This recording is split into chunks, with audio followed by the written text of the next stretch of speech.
उन लोगों की मैं लिस्ट बताने लगा हूँ जो आधा अंडा भी इस्तेमाल नहीं कर सकते, चाहे देसी हो या ब्रॉयलर।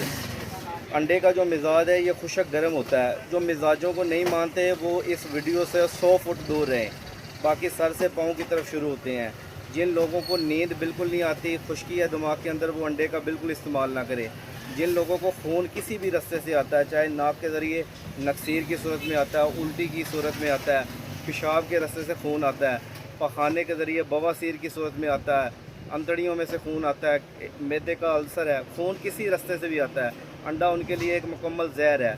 इसके अलावा जिन लोगों के मुंह में छाले बने रहती हैं हर टाइम, मुंह पका रहता है, मुंह का जो है वो अल्सर है, तो उन लोगों को भी अंडा बिल्कुल इस्तेमाल नहीं करना चाहिए। अगर हम जो दिल की तरफ आएँ, पेल्पिटेशन ऑफ हार्ट, दिल की जो धड़कन है वो अक्सर 100 से ज़्यादा ही रहती है। हर टाइम दिल जो है तेज़ तेज़ धड़क रहता है, घबराहट बहुत ज़्यादा होती है, उन लोगों को भी अंडा बिल्कुल इस्तेमाल नहीं करना चाहिए।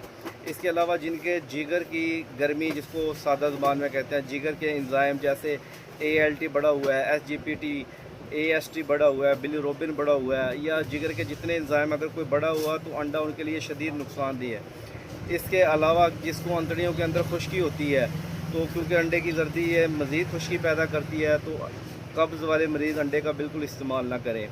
इसके अलावा अगर हम फेफड़ों की तरफ जाएं, अगर किसी को TB है और बलगम के साथ खून आता है, तो अंडा जो है उनके लिए इंतहाई नुकसानदेह है।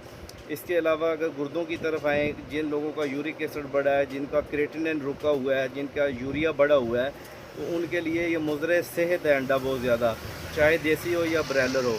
अगर हम बवासीर की सूरत मकद की तरफ आएँ, अगर खून आता है बवासीर के रास्ते, तो अगर नहीं यकीन आता तो 2 से 3 अंडे आप खा के देख लें।